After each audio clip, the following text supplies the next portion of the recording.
ரொம்ப ரொம்ப சந்தோஷம்.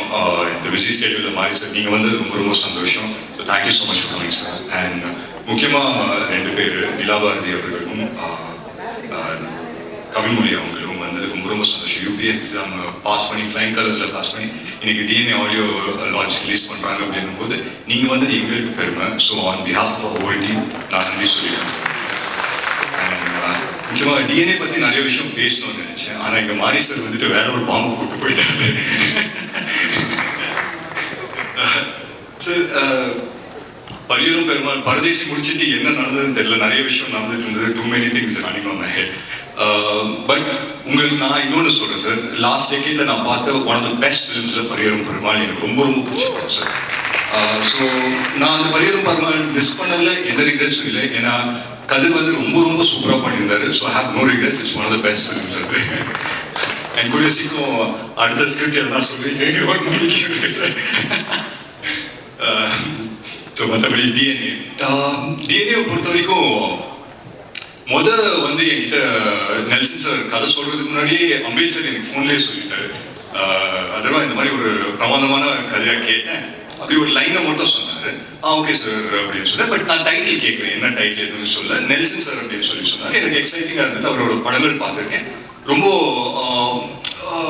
ஒரு ஃபாஸ்ட் பேஸ் ஃபிலிம்ஸ் எடுக்கிற டைமில் ரொம்ப ஸ்லோவாக அவங்க எமோஷனை நிறுத்தி சொல்லக்கூடிய டேரக்டரில் நெல்சன் சார் ரொம்ப ஒரு முக்கியமான ஒரு டேரக்டர். ஸோ ரொம்ப எக்ஸைட்டடாக இருந்தது என்ன கதை சொல்ல போகிறாரு அப்படின்னு சொல்லி. ஸோ நான் ஒரு ஃபேமிலி ட்ராமா இல்லை வேற மாதிரி ஒரு சேலஞ்சிங்கான ஒரு படம் சொல்லுவாருன்னு நினச்சி உட்கார்ந்தேன். அப்போது உட்காரும் போதே இந்த படத்தோட டைட்டில் டிஎன்ஏ அப்படின்னு சொன்னார். நான் உடனே ஓகே டிஎன்ஏ இது ஜெனட்டிக்கு அப்படியே ஒரு சயின்ஸ் ஃபிக்ஷனாக அங்கேருந்து டிஎன்ஏ பிடிச்சி அந்த மாதிரி எதுனா இருக்கும் அப்படின்னு சொல்லி நினைச்சேன். பட் அவர் சொன்ன ஒரு விஷயம் எனக்கு ரொம்ப பிடிச்சிருந்தது. டிஎன்ஏ வந்து திவ்யா அண்ட் ஆனந்த்கான ஒரு கதை, அதுதான் டிஎன்ஏ அப்படின்னு சொல்லி சொன்னார். ஸோ திவ்யாவோட கேரக்டர் நிமிஷா ப்ளே பண்ணுறாங்க, ரொம்ப அருமையாக பண்ணியிருக்காங்க. அண்ட் ஆனந்தோட கேரக்டர் நான் ப்ளே பண்ணுறேன். ரொம்ப ஸ்பெஷலாக இருந்தது இந்த படம் டோட்டலாக பண்ணுறதுக்கே. ஏன்னா எனக்கு தெரியல, ஒவ்வொரு படம் நடிக்கும்போது ஒவ்வொரு எக்ஸ்பீரியன்ஸ் இருக்கும். இந்த படம் நான் போகும்போது ரொம்ப ஒரு ஓப்பன் மைண்டோட ஒரு பிளாங்கான ஒரு மைண்டோட போனேன். அண்ட் அங்கே நடந்த ஒவ்வொரு விஷயம் இம்ப்ரவைசேஷன் அப்படின்னு சொல்லுவாங்க. ஏன்னா அது சில படத்தில் வந்துட்டு ஒவ்வொரு பீரியட் ஆஃப் டைம் நடக்கும். இந்த படத்தில் நிறைய எனக்கு தெரிஞ்சு 4 நிமிஷம் ஒரு ஷார்ட் நடிச்சிட்டு இருக்கோம். ஸோ அந்த ஷார்ட்டை பார்த்தீங்கன்னா ஒரு 15-20 செகண்ட் தான் இருக்கும். ஒரு 15 செகண்ட் கழிச்சு அந்த டைலாக்ஸ் முடிஞ்சிடும். பட் அதுக்கப்புறம் நிமிஷா பெர்ஃபார்ம் பண்ண ஆரம்பிச்சாங்க, நானும் பெர்ஃபார்ம் பண்ண ஆரம்பிச்சேன். அப்படியே ஒரு கவுண்டர் பேண்டர் போயிட்டே இருந்தது. ஒரு 40 செகண்ட் ஆயிடுச்சு அந்த ஷார்ட். அண்ட் அந்த ஷார்ட் போய் உட்காந்து பார்க்குறோம், அவ்வளோ அழகா இருக்கு. ஏன்னா அது 15 செகண்ட் நாங்கள் பர்ஃபார்ம் பண்ணது பர்ஃபார்மன்ஸ் மாதிரி தெரியுது. அதுக்கப்புறம் நாங்கள் பண்ணது எல்லாமே அவ்வளோ நேச்சுரலாக தெரிஞ்சுது எங்கள் கண்ணுக்கு. அண்ட் நெல்சன் சார் அதை அப்படியே வந்து படத்தில் வச்சிருக்காரு. ட்ரெய்லர்லேயும் அந்த ஷார்ட் பார்த்துருப்பீங்க அப்படின்னு நினைக்கிறேன். 2 பேர் உட்காந்து கட்டி பிடிச்சி அந்த ஒரு ஷார்ட். ஸோ ரொம்ப ஒரு ஸ்பெஷலான ஒரு படம். அண்ட் இந்த படமோட சில படத்துக்கு இது ஒரு அமையும். பொதுவாக ஒரு கதை கேட்ட பிறகு ஒரு 3-4 மாதம் ஆகும் ஒரு படம் ஷூட்டிங் போகிறதுக்கு, எல்லா காஸ்ட் க்ரூ எல்லாம் செட் ஆகிறதுக்கு. பட் இந்த படம் மட்டும் என்னன்னு தெரியல, எல்லாமே டக்குன்னு அமைஞ்சுது. ஏன்னா வரும்போதே வந்துட்டு திவ்யா கேரக்டருக்கு யார் யோசிக்கலாம் அப்படின்றதுக்கு ஒரு ஸ்பேஸே கிடையாது. ஏன்னா நிமிஷா தான் திவ்யா அப்படின்னு சொல்லி நாங்கள் டிசைட் பண்ணிட்டோம். ஸோ நிமிஷா இல்லைன்னா வேற யார் பண்ணியிருப்பாங்க அப்படின்னு சொல்லி இன்னைக்கு என்னால் யோசிக்க கூட முடியல. அந்த கேரக்டர் மாரி சார் சொன்ன மாதிரி ரொம்ப ரைட்லி சொன்னாரு. நிமிஷாவை பார்த்து இந்த கேரக்டர் எடுத்தாங்களா இல்லை இந்த கேரக்டர்னால நிமிஷா வந்து அவங்க வந்து பெர்ஃபார்ம் பண்ணதால அது என்ன ஆச்சு எனக்கு தெரியல. பட் வாட் எவர் படத்தை பார்க்கும்போது ரொம்ப ரொம்ப சந்தோஷமா இருக்கு. அண்ட் நான் சொன்ன மாதிரி இந்த படம் வந்து டக்குன்னு செட் ஆயிடுச்சு. ஸோ காஸ்ட் ஆகட்டும், க்ரூ ஆகட்டும், அண்ட் மியூசிக் டைரக்டர் கேட்டோம். மியூசிக் டைரக்டர் யார் பண்ணலாம் அப்படின்னு சொல்லி யோசிக்கும் போது அவர் சொன்னார், இந்த மாதிரி நான் எஃப்எம் பேக்ரவுண்ட் எனக்கு மியூசிக் பற்றின சென்ஸ் இருக்கு, நான் மியூசிக் டைரக்டர் சொல்கிறேன் அப்படின்னு சொன்னோன்னே ஒரு 5 நேம்ஸ் சொன்னார். இதுதான் அவங்க மியூசிக் டைரக்டர் அப்படின்னு சொன்னார். இதுக்கு எப்படி ரியாக்ட் பண்ணுறதுன்னு தெரியல. பட் ரொம்ப எக்ஸைட்டிங்காக இருந்தது, புதுசாக இருந்தது. 5 மியூசிக் இண்டிபெண்டன்ட் மியூசிக் டைரக்டர்ஸ் பண்ணுறாங்க. அவங்களோட பாட்டெல்லாம் கேட்டிருக்கேன், ரொம்ப அருமையாக இருக்கும். ஏன்னா அவங்க வாய்ஸஸும் ரொம்ப சூப்பராக இருக்கும். So I set okay fine sir, இது பண்ணலாம் அப்படின்னு சொல்லி. அண்ட் எல்லாமே டக்குன்னு அமைச்சு 2 மாசத்துல நாங்கள் எல்லாருமே ஷூட்டிங் போயிட்டோம். அதுக்கு முக்கியமான காரணம் வந்துட்டு எங்கள் ப்ரொடியூசர் அம்பேத்கரோட சப்போர்ட் தான். அவர் இல்லாமல் நடந்திருக்காரு. ஏன்னா அவ்வளோ ஒரு பேஷன் உள்ள ப்ரொடியூசர். அண்ட் அந்த பேஷனால தான் என்னன்னு தெரியல, எல்லா நல்ல கதையும் அவர் கம்பெனிக்கு தான் போகுது. அண்ட் இப்போ இந்த படம் தாண்டி நெக்ஸ்ட் ஃபிலிமும் ரொம்ப நல்லா வந்திருக்கு அப்படின்னு சொல்லி கேள்விப்பட்டேன். So congratulation sir and all the very best. And மற்றபடி எனக்கு வந்து இந்த படத்துல மற்ற காஸ்ட் ஆகட்டும், ரமேஷ் வந்துட்டு எனக்கு இமைக்கா நொடிகள் டைம்ஸ்ல இருந்து தெரியும். ஸோ ஒரு க்ளோஸான ஒரு ரிலேஷன்ஷிப் ஷேர் பண்ணுவோம். ஸோ அண்ட் மற்ற காஸ்ட்க்கு எல்லாருக்குமே நான் நன்றி சொல்லிக்கிறேன். அண்ட் ஒவ்வொருத்தர் பேர் சொல்றதுன்னா தப்பா நினைச்சுக்க வேண்டாம். But I thank every one of them. And முக்கியமாக நான் நெல்சன் சார் பற்றி சொல்லி ஆகணும். இவர் சொன்னாரு இந்த மாதிரி அவர் டென்ஷனே ஆகாத ரொம்ப காமான ஒரு டேரக்டர் அப்படின்னு சொல்லி சொன்னாரு சுப்பிரமணிய சார். நீங்க எந்த நெல்சன் சாரோட ஒர்க் பண்ணீங்க எனக்கு தெரியல சார். நான் ஒர்க் பண்ண நெல்சன் சார்லாம் அப்படி கண்ணு மாதிரி இருந்தாரு, வெட்டு ஒன்று துண்டு ரெண்டு அப்படின்னு இருந்தாரு. But yeah, having said that one beautiful mind அவருது. நான் சொல்றேன் பாருங்களேன், கதை எல்லாருமே எழுதலாம், பட் கேரக்டர்ஸ் எழுதுறது ரொம்ப ரொம்ப கஷ்டமானதோ இல்லை, ரொம்ப அது வந்து ரொம்ப யோசிக்கணும் ஒரு கேரக்டர் எழுதுறது. எங்க கேரக்டர்ஸ் வந்து அவ்வளோ அழகா எழுதியிருந்தாரு. ஸோ நாங்கள் செட்டுக்கு போகும்போதே we were so sure about what we were going to do. அங்க வந்து எதனா பண்ணணும்னாலும் இம்ப்ரோவைசேஷன் தான் போகுமே தவிர என்ன பண்றோங்கிற ஒரு சின்ன கன்ஃபியூஷன் கூட எந்த ஆர்டிஸ்ட் மைண்ட்லயும் இருக்காது. ஸோ அந்த விதத்துல நான் நெல்சன் சாருக்கு ரொம்ப நன்றி சொல்றேன். அண்ட் ஒரே ஒரு விஷயம் தான் சொன்னாரு படம் நரேட் பண்ண பிறகு, எனக்கு வந்து இந்த படம் எப்படி வரும் அதெல்லாம் எனக்கு சொல்ல தெரியாது, ஒரு நல்ல படமா உங்களுக்கு எடுத்து தருவேன், உங்க கெரியருக்கு இது ஒரு நல்ல படமா இருக்கும் அப்படின்னு சொல்லி சொன்னார். ஸோ அந்த விதத்துல I think we are very very happy. And எங்க டீம்ல வந்து பொதுவாக இந்த ஆடியோ லான்ச்சு இல்லை இந்த மாதிரி லான்ச் இவெண்ட்ஸ்க்கு வந்தா ஒரு பயம் கலந்த ஒரு சந்தோஷம் இருக்கும். சரி, படம் ரிலீஸ் ஆக போகுது, இன்னும் 10 நாள் என்ன ஆக போகுதுன்னு தெரியல, ஆடியன்ஸ் நம்ம அளவுக்கு அவங்களும் அதே மாதிரி ரியாக்ட் பண்ணுவாங்க அப்படி இப்படின்னு சொல்லி ஒரு சின்ன ஃபியர் இருக்கும். பட் என்னமோ தெரியல, I think on behalf of our entire team நான் சொல்லிக்கிறேன், ஒரு சின்ன சென்ஸ் ஆஃப் தைரியம் இருக்கு, ஒரு சின்ன சென்ஸ் ஆஃப் கான்ஃபிடன்ஸ் இருக்கு, என்னன்னா ஒரு நல்ல படம் எடுத்துக்கோங்கிற ஒரு நம்பிக்கை இருக்கு. ஸோ அந்த விதத்தில் வெரி வெரி ஹாப்பி அப்படின்னு சொல்லி அண்ட் முக்கியமா நான் ஒரு விஷயம் சொல்றேன், எந்த ரிலேஷன்ஷிப் எடுத்துக்கிட்டாலும் வந்து ஒரு விஷயம் ரொம்ப ரொம்ப முக்கியம், என்னன்னா ட்ரஸ்ட், நம்பிக்கை. நம்பிக்கை வந்து ரொம்ப ரொம்ப முக்கியம். ஒரு ஃப்ரெண்டு இன்னொரு ஃப்ரெண்ட் மேல வைக்கிற நம்பிக்கை, ஒரு காதலன் காதலி மேல வைக்கிற நம்பிக்கை. இந்த படத்தை பொறுத்த வரைக்கும் ஒரு ஒரு ஒய்ஃப் அவங்க ஹஸ்பண்ட் மேல வைக்கிற நம்பிக்கை, ஒரு மனைவி அவங்க கணவன் மேல வைக்கிற நம்பிக்கை. அந்த நம்பிக்கைனால அவனால எந்த அளவுக்கு அவனை புஷ் பண்ணிக்க முடியும் இந்த நேம் ஆஃப் லவ். அதுதான் ஒரு பெர்ஃபெக்ட் எக்ஸாம்பிள் டிஎன்ஏ அப்படின்னு சொல்லி நான் நம்புறேன். அண்ட் அந்த விதத்துல ஒரு நல்ல படம் எடுத்துக்கோங்கிற நம்பிக்கை எங்களுக்கு இருக்கு. I hope and pray that உங்க எல்லாருக்குமே பிடிக்கும்ங்கிறது நான் நம்புறேன். அண்ட் 20th படம் ரிலீஸ் ஆகுது, எங்க படம் இனிமே உங்க படம் ஆயிடும் 20th அப்புறம். I hope and pray that இந்த படம் வந்துட்டு ஒரு மிகப்பெரிய சக்சஸ் எல்லாருக்குமே அமையணும்னு. அண்ட் முக்கியமா எங்க டிஸ்ட்ரிபியூட்டர்ஸ் ரெஜெண்ட் சார், செந்தூர்மூர்த்தி சார் ஆகட்டும், ரெஜெண்ட் ஃபிலிம்ஸ்க்கு நான் நன்றி சொல்லிக்கிறேன். அண்ட் வாங்கின ஒவ்வொரு டிஸ்ட்ரிபியூட்டர்ஸ் இந்த படத்துக்கும் எல்லாருக்குமே இது ஒரு வெற்றி படமா அமையணும், அண்ட் எல்லாருக்குமே இந்த படம் நல்லதாகணும் அப்படின்னு சொல்லி மேலே வேண்டிக்கிறேன். அண்ட் முக்கியமா ஒருத்தர் பத்தி நான் சொல்லி ஆகணும், திங்க் மியூசிக் சந்தோஷ் சார். அதுக்கான கரெக்டான மேடையா இருக்கணும் அப்படின்னு சொல்லி நினைச்சேன். நிறைய யங் டேலண்ட்ஸை வந்துட்டு வளர்த்து விட்டுறாரு சந்தோஷ் சார். அண்ட் ஒரு நல்ல படம் வந்து பண்ணியிருக்கோம்ன்ற ஒரு கான்ஃபிடன்ஸ் எங்களுக்கு இருந்து நாங்கள் அவங்ககிட்ட இல்லை யார்கிட்ட போய் ப்ளே பண்ணாலும் இன்னைக்கு இருக்கிற இண்டஸ்ட்ரி ஐ திங்க் நல்ல கான்டென்ட்டா அவங்களோட கான்டென்ட்டா இது பண்ணிக்கிட்டு அதை ப்ரொமோட் பண்ண பார்ப்பாங்க. அண்ட் ஐ திங்க் டிஎன்ஏக்கு அது நடந்திருக்கு அப்படின்றது நான் ஆனஸ்டாக ரொம்ப நம்புறேன். ஸோ மற்றபடி எங்கள் படம் இனிமேல் உங்கள் படம் ஆகிடும் 20th அப்புறம். ஸோ கூடிய சீக்கிரம் தியேட்டர்ஸ் ரிலீஸ் ஆகும். ஃபேமிலிஸோடு வந்து பாருங்க, பார்த்து என்ஜாய் பண்ணுங்க. Thank you so much. Thank you so much. அடுத்ததாக கேப்டன் ஆஃப் த ஷிப் நம்மளுடைய இயக்குனரை ஒரு பெரிய கைத்தறி நினைக்கிறோம். ஏன்னா இப்படி நிறைய படங்கள் மாஸ்டர் ஒரு நாள் கொடுத்துருக்காங்க. நெல்சன் வெங்கடேசன் சார் அவர்களே நன்றி.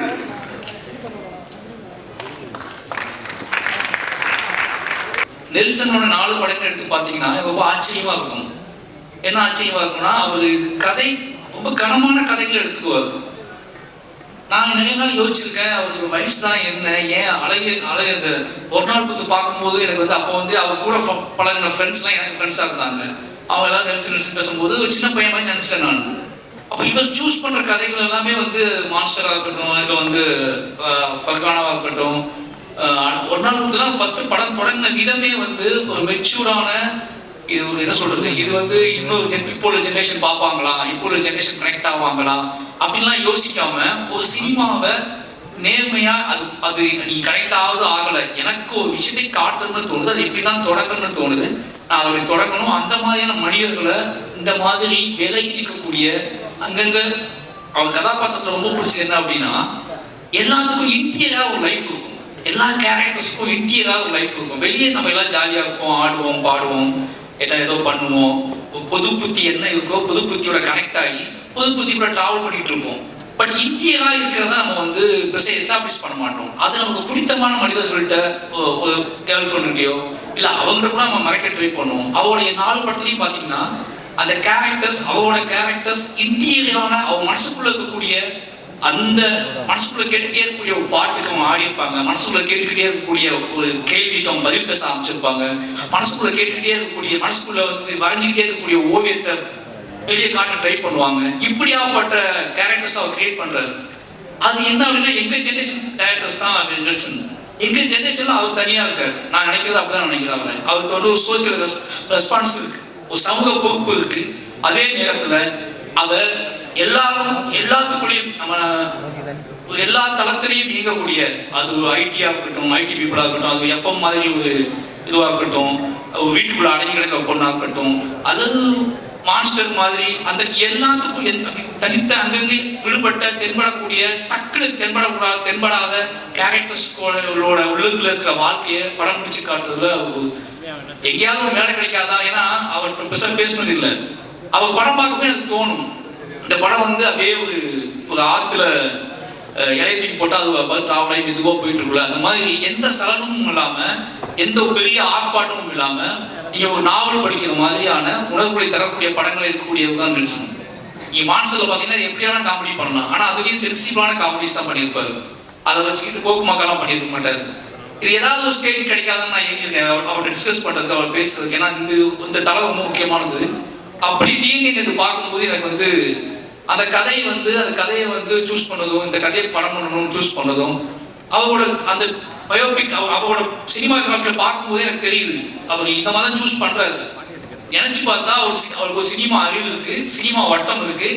இப்போ என்ன குதிரை வேகமாக ஓடும், இப்போ என்ன படம் எடுத்தால் பயங்கரமாக ஹிட்டாகும் நினச்சா ஒரு கதையை அவரால் பண்ண முடியும். ஆனால் அவர் அந்த ஒரு ஆற்றின் போக்கில் உள்ள கூழாங்கல்லாவே இருக்காரு. அவருக்கு வாழ்த்துக்கள். நிச்சயமா அந்த ஒரு லிஸ்ட்ல வந்து டிஎன்ஏ படமும் ஒரு மனசுக்கு நெருக்கமான படமா இருந்துச்சு. அது காரணம் என்ன அப்படின்னா, இப்போ ஒரு நாவல் படிக்கிற மாதிரி இருந்துச்சு. குட்டியா நம்ம ஒரு நாவல் படிப்போம்ல. என் ஹஸ்பண்ட கேட்டேன், எப்போ கேட்டால் எல்லாருமே ஒரு நாவல் படிச்சு முடிச்சுட்டு அவங்கள்ட்ட கேட்டோம்னா அவங்க அந்த ரியாக்ஷன் தான் கொடுப்பாங்க, எந்த பக்கத்தை பற்றி பேசுறது அப்படின்னு சொல்லி. அந்த மாதிரி எல்லாருக்குமே ஒரு அமைதியும் ஒரு மௌனமும் இருந்துச்சு. ஏன்னா இது வந்து இந்த படத்தை பார்க்கும்போது என்னன்னா, நீங்க ஆர்ப்பாட்டம் இல்லாம ஒரு உண்மையை நேர பார்க்க ஃபீல் இருக்கும். இந்த படத்தை பார்க்கும்போது என்ன தோணும் அப்படின்னா, ஒவ்வொரு கத்திலாம் பார்க்க முடியாது. ஒரு படத்தை பார்க்கும்போது நம்ம படுத்து எந்திரிச்சு போன இடத்துல பக்கத்துல ஒன்று நடந்திருக்கும். நம்ம பில் கட்ட கவுண்டர் நின்றுருப்போம். அந்த கவுண்டருக்கு ஒரு கதை நமக்கு தெரியாது. நம்ம ஒரு டாக்ஸில டிராவல் பண்ணியிருப்போம். அந்த டாக்ஸிக்குள்ள ஒரு பயங்கரமான கதை நமக்கு தெரியாது. நம்ம இப்படி அங்கங்க வாழ்க்கையை வாழ்ந்துட்டே இருக்கோம். நம்ம நடந்து உட்கார்ந்து தூங்கி சிரிச்ச அல்லது தவிச்ச அந்த இடத்துக்குள்ள ஒரு பயங்கரமான ஒரு கதை இருக்கும், ஹியூமன் வேல்யூவோட ஒரு கதை இருக்கும். அந்த கதையை சொல்லக்கூடிய ஒரு படமா தான் டிஎன்ஏ வந்திருக்கு. நாம வந்து நம்பி போகக்கூடிய ஹாஸ்பிட்டல், நாம நம்பி பேசக்கூடிய டாக்டர்ஸ், நாம நம்பி விரும்பக்கூடிய நம்மளோட துணைகள், நம்மளோட உறவினர்கள், நம்மளோட காவல் அதிகாரிகள், இவங்க எல்லாத்துக்குள்ளேயும் கூடக்கூடிய கதையே வந்து அதை சென்டர் பாயிண்ட் பண்ணி அதுக்குள்ள ஒரு வேல்யூஸ் கிரியேட் பண்ணி இது நடந்தா என்ன ஆகும் இருக்குல்ல. இப்படியாப்பட்ட மனிதர்கள் வாழ்ந்துட்டு இருக்காங்க, இப்படியாப்பட்ட மனிதர்கள் இருக்காங்க. இவ்வளவு நம்ம எவ்வளவு ஹியூமனுக்கு வேல்யூ கொடுக்கமோ அதே மாதிரி ஹியூமன் வேல்யூவே இல்லாத ஹியூமன்ஸ் கிரியேட் பண்றக்கூடிய அந்த நாசக்கார உலகம் இருக்குல்ல, அந்த நாசக்கார உலகத்துக்குள்ள நம்ம எப்படி நாம அது தெரியாம அதுக்குள்ள எப்படி பின்னி பிணைஞ்சு கிடக்கும் அப்படிங்கிற வெளிச்சத்தை வந்து, அப்படிங்கிற ஒரு பயத்தையும் அப்படிங்கிற ஒரு கவனத்தையும் சொல்லக்கூடிய படமா டிஎன்ஏ வந்திருக்கு. நிச்சயமா இந்த படம் வந்து அதர்வா போகணும்னு சொல்லி ஆகணும். அவங்க ஞாபகம் தெரியல, பெரிய பெருமாள் முதல் கதை சொன்ன முதல் ஹீரோ அவர் தான். ஷாக்கா இருக்கா? அப்படிதான் இருக்கும். அது பரதேசி பார்த்து முடிச்சுட்டு பெரிய பெருமாள் கதை எழுதி முடிச்ச உடனே யார்கிட்ட போலாம் ஹீரோ அப்படின் போது, நான் முரளி சாரோட பயங்கரமான ஃபேன். எதையுமே பாட்டு பாடி அழுத, நமக்காக அழுத ஒரு ஜீவன் அப்படின்னு சொல்லி. ஏன்னா ஒன் சைட் லவ் அதிகமாக பண்ண தலைவர், ஓகேங்களா? அது ஒன் சைட் லவ் அப்படிங்கிறது வந்து நம்ம நினைக்கிறோம் ஒன் சைட் லவ்னா சொல்லி அது ஏற்றுக்கொள்ளாத காதல் ஒன் சைட் லவ் கிடையாது. சொல்லவே எனக்கு நீ சொல்லணும் அவசியம் கிடையாது, எனக்கு பிடிக்கும் அப்படின்னு ஒரு நமக்கு கெத்த கொடுத்தது முரளி சார் தான். அவர் ஒரு பையன் ஹீரோ ஆகிட்டான்னு சொன்ன உடனே நான் பானா காத்தாடி வந்த உடனே பெரிய பெருமாளுக்குள்ள வச்சு யோசிச்ச ஹீரோ அப்படிங்கிறான். ஏன்னா முரளி சார் பையன் நம்மள மாதிரி தான் இருப்பாப்புல நம்மள மாதிரி தான் இருப்பாப்புல கதை பயங்கரமா ஆக்டாவா அப்படின்னு சொல்லி மீட் பண்ணலாம் செஞ்சேன், கதை சொன்னேன். பட் ஏதோ ஒரு அவரோட பிஸி ஷெடியூலில் அந்த கதை கிளிக் ஆகல. சொன்னால் நம்ம மாட்டீங்க, ரொம்ப ஃபீல் பண்ண அன்னைக்கு போலீஸா போய் ஒத்துக்கதை கதை பண்ணலையே, யார் வச்சு தான் படத்தை பண்ணுறது, வேற ஹீரோட போயிடலாமா அப்படின்னு. வேற ஹீரோ போலீஸா பையனே ஒத்துக்கல இந்த கதையை. நம்மளை பார்த்து நம்ம இப்போவே இப்படிதான் இருக்கோம், அப்போ ரொம்ப மோசமாக இருப்போம். நம்மளை பார்த்து அவரே நம்ம டயட்டு நம்மளை யாரும் நம்ப போகிறா அப்படின்னு பயங்கர அப்செட்டாக இருந்தேன். என் ஒய்ஃப்லாம் சொல்லியிருந்தேன் நான், அதர்வா கிளிக் பண்ணுறோம், பெரிய பெருமாள் வந்து அதர்வா தான் அப்படின்னு சொல்லி. அது நடக்கல.